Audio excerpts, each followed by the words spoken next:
Governor, nice to see you, sir. Thank you, Greta. Nice to be with you. Governor, you were just recently in Myanmar. Why were you there?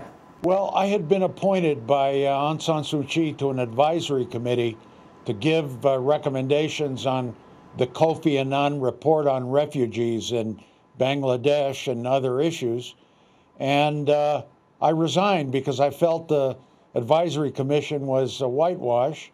And I had a little bit of a confrontation with Aung San Suu Kyi when I asked her to please deal with these two Reuters reporters, that it was not sending a good message about freedom of the press.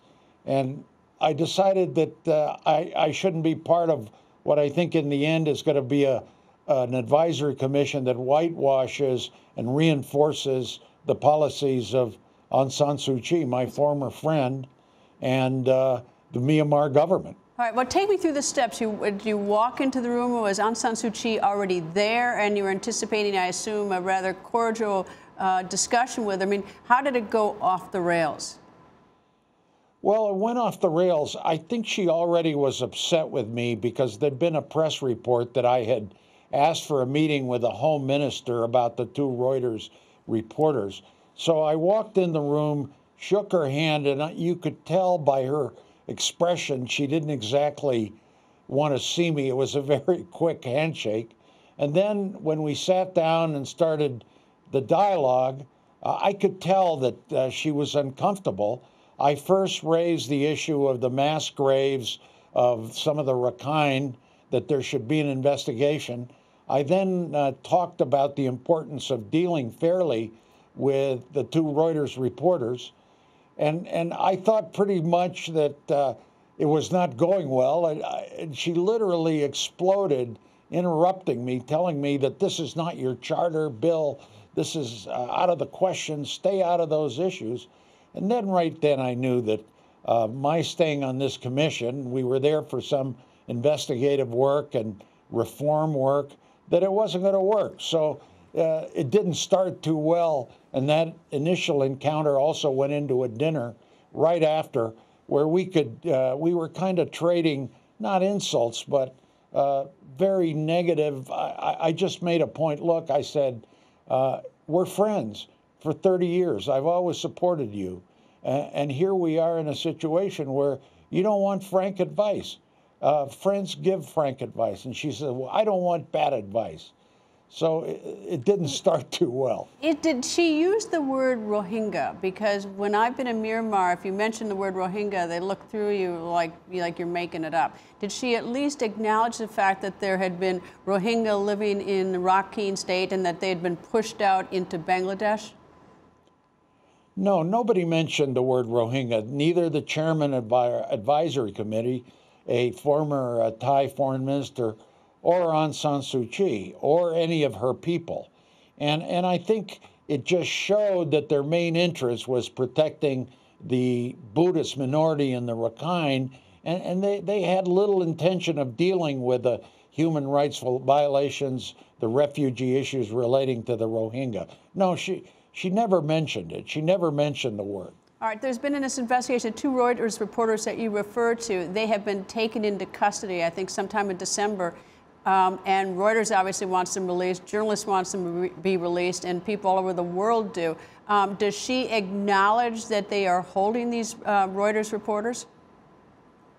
She acknowledges it, but her view is that they violated the Official Secrets Act, which is it's just consistent with what dictatorships say. Reporters are violating national security, which is not the case. These are the two reporters that discovered the mass graves, possibly as many as 12, and then they were framed by the military.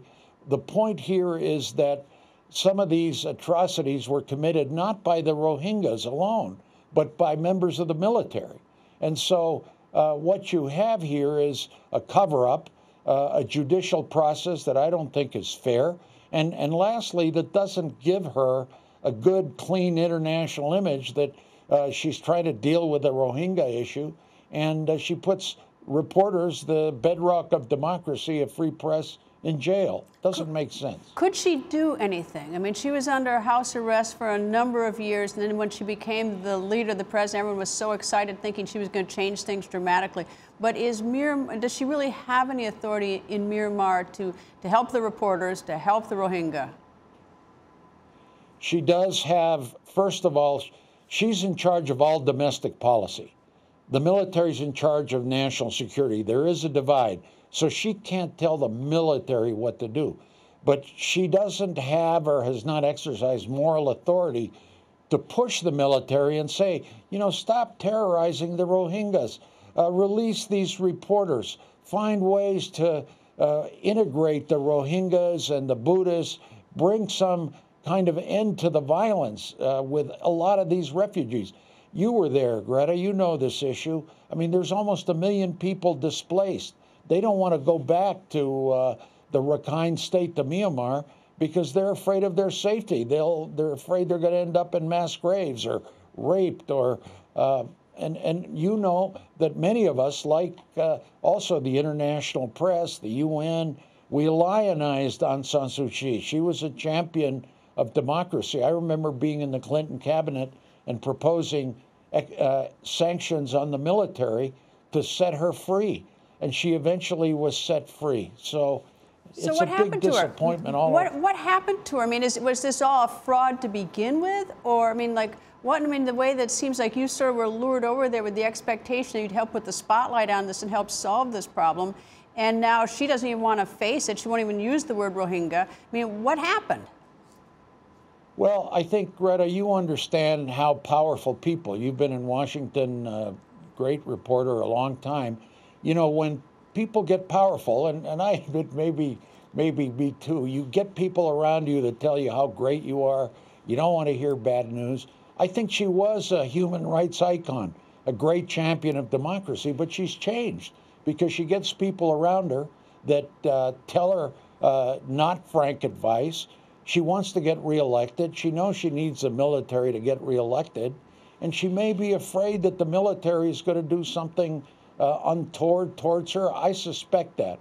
But she's also developed, I've known her for 30 years, an arrogance of power, a sense that I know it all, and what I'm doing is right. And she brought this advisory commission of 4 fairly distinguished people, myself maybe included, to advise her, and didn't want to take any frank advice, at least from me.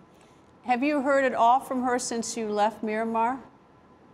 Well, no, obviously, I think the friendship is over. I have heard that they were very upset at me, saying that I was pursuing my own agenda, and I had resigned, and they were begging me to stay, but then they put out a statement saying that I'd been asked to leave, which is not true. But no, the relationship is hopefully not permanently damaged, but I'm going to stay active on this issue. It means a lot.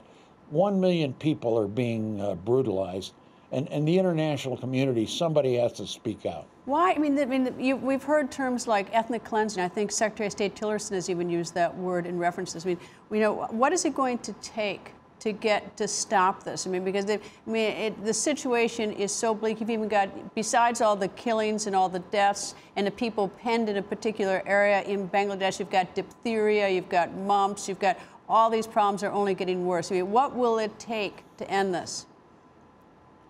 Well, a lot of people that ask me that, Greta, and they say, well, shouldn't we punish Aung San Suu Kyi, put on sanctions?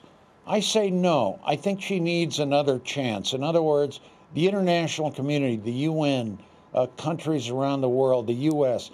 By the way, I think the Trump administration and Secretary Tillerson have been in the right position on this issue, talking about the need for investigations, dealing with the refugees fairly. So what I think is, give her one more chance. The international community that she has disparaged should find a way to enter into a very serious dialogue with her.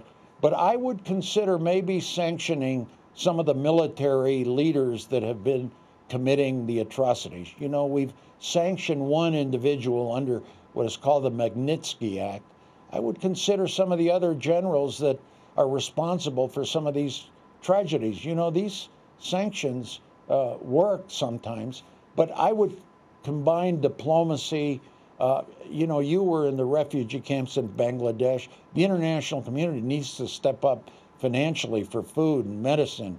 And then we need to develop, if they're going to go back to Myanmar, I don't think they're ready. They have to be safe. They have to get some promises of citizenship. They're going to have to go back to jobs and education and homes. A lot of these homes have been destroyed. It's a huge task, and you can't just sweep it under the rug or say, we're just going to punish her. That's only going to make things worse.